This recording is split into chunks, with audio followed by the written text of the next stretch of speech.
coluna. Ela andava quase cheirando o chão.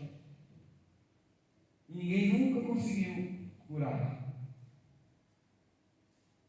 Então, se você vê nas cartas de Paulo, em Lucas, que é um médico, você vai ver tudo isso que eu estou falando, que está aqui na apostila. Nós vamos falar aqui aí, se der tempo.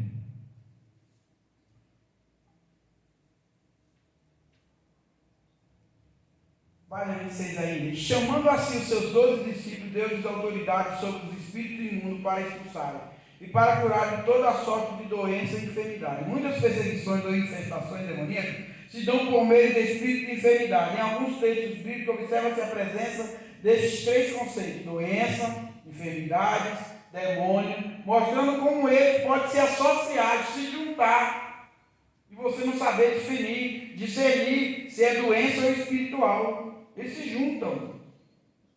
Aí você precisa entender. Muitas perseguições e manifestações. Escolhi propositalmente este texto do Evangelho de Lucas, por ele ser um médico, uma pessoa da área científica, mas que também reconhecia o caráter espiritual de algumas enfermidades, bem como algumas mulheres que haviam sido curadas de espírito maligno de enfermidade. Maria, chamada Madalena, da qual tinha saído 7 demônios. E estava ali uma mulher que tinha um espírito de enfermidade havia 18 anos e andava encurvada e não podia de modo algum se endireitar.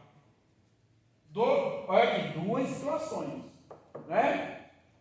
Uma pessoa de espírito maligno, que está bem claro aqui, né?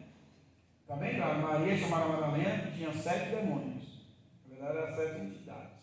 E a mulher encurvada. E não podia ser nenhuma. Aí você vê aqui, ó, na página 27. O que se enfrenta na prática são vários males que se evidenciam estranhamente na vida das pessoas quando um diagnóstico médico claro fica totalmente inviabilizado.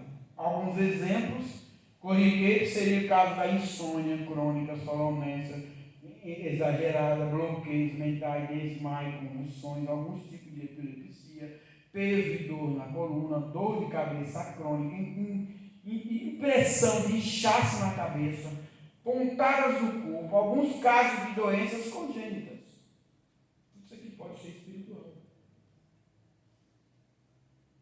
Tudo isso aqui.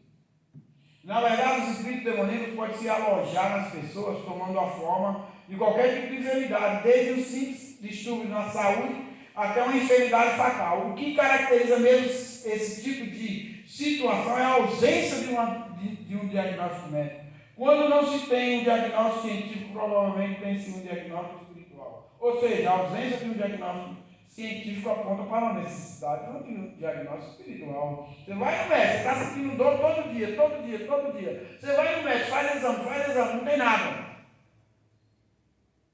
E aí? O que é? Espiritual.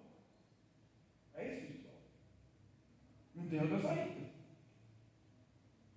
A não ser que a máquina fez o exame e deu tudo errado várias vezes. Doenças congênitas. Uma das recentes descobertas da ciência é que 97% do genoma que acharam não ter função nenhuma. São os que fazem conexão do gene com o ambiente externo, ligando ou desligando de acordo com os hábitos e estilos da vida da pessoa. Então, antigamente a gente chamava de estressado, estressado. Na verdade, é uma pessoa intensa. Aquela pessoa que chega, sai, entra, vai, volta. Estou estressado, estou querendo comer logo para sair, estou querendo, cadê minha comida, já está pronta, que não sei o quê. Aquela pessoa intensa. Quando chega a noite, é um problema. A noite pode ficar daquele jeito. Porque é uma pessoa intensa. É uma pessoa que só anda correndo. Ela vai ter um problema. Um problema muito sério. Antes acreditava que a herança genética influencia mais do que o hábito, o modo de vida na constituição de uma.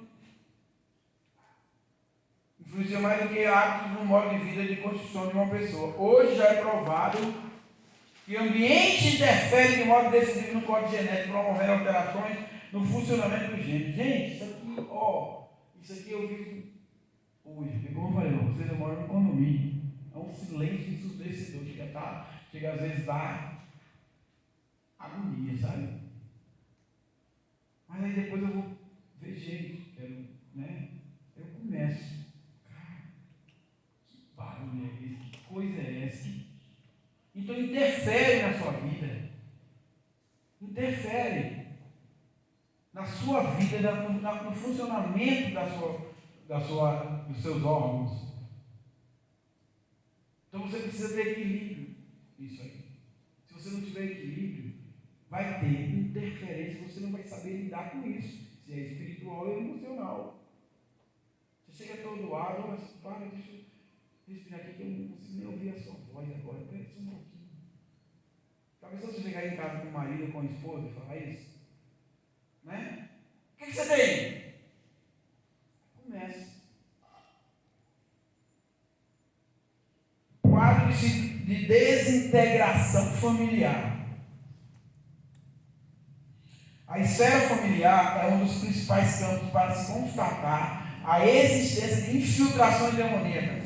Grande parte do esforço do inimigo se resume em desintegrar a família. A fragmentação familiar desprotege o indivíduo e compromete a sua formação, gerando uma situação crônica e precoce de destruição. Um dos principais sintomas de maldição numa sociedade é a perda dos vínculos familiares. Por exemplo, quando a pessoa já não sabe mais quem é o próprio pai ou quem é seu filho ou não, ou quem é de fato o marido ou a esposa. Olha como isso é grave, irmão.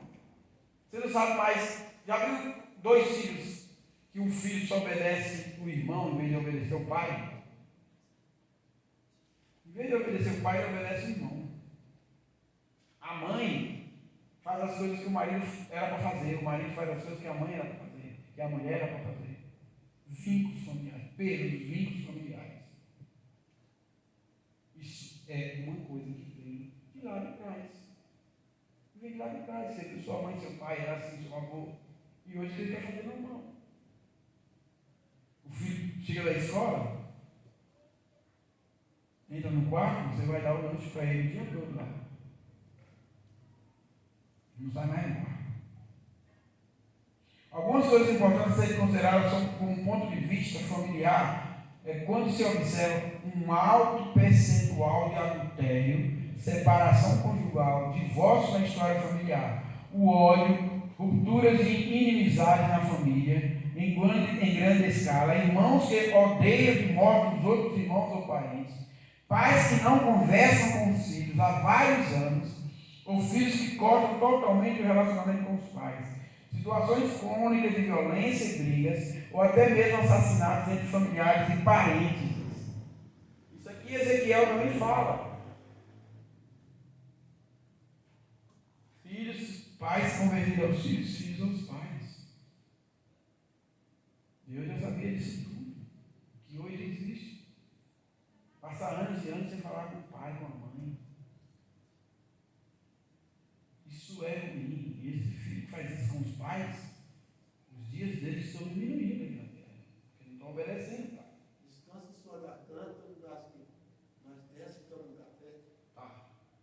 Beleza. Entendeu, meu? Então, isso aqui você precisa entender que você que tem um pai, uma mãe, um filho, e passa um mês sem falar com eles, porque brigaram, discutiram. Isso é ruim para o cristão. Isso é péssimo para o cristão. Quais são os mandamentos, irmão? Honrar pai e mãe. Honrar. Os dias são prolongados aqui nessa terra. A não ser que queiram morrer cedo. Aí briga direto com os pais. Amém? Vamos tomar um café aí rapidinho. Vamos, irmão, tomar um cafezinho antes do aqui. Quem é branco vai ficar preto, quem é preto vai ficar mais preto.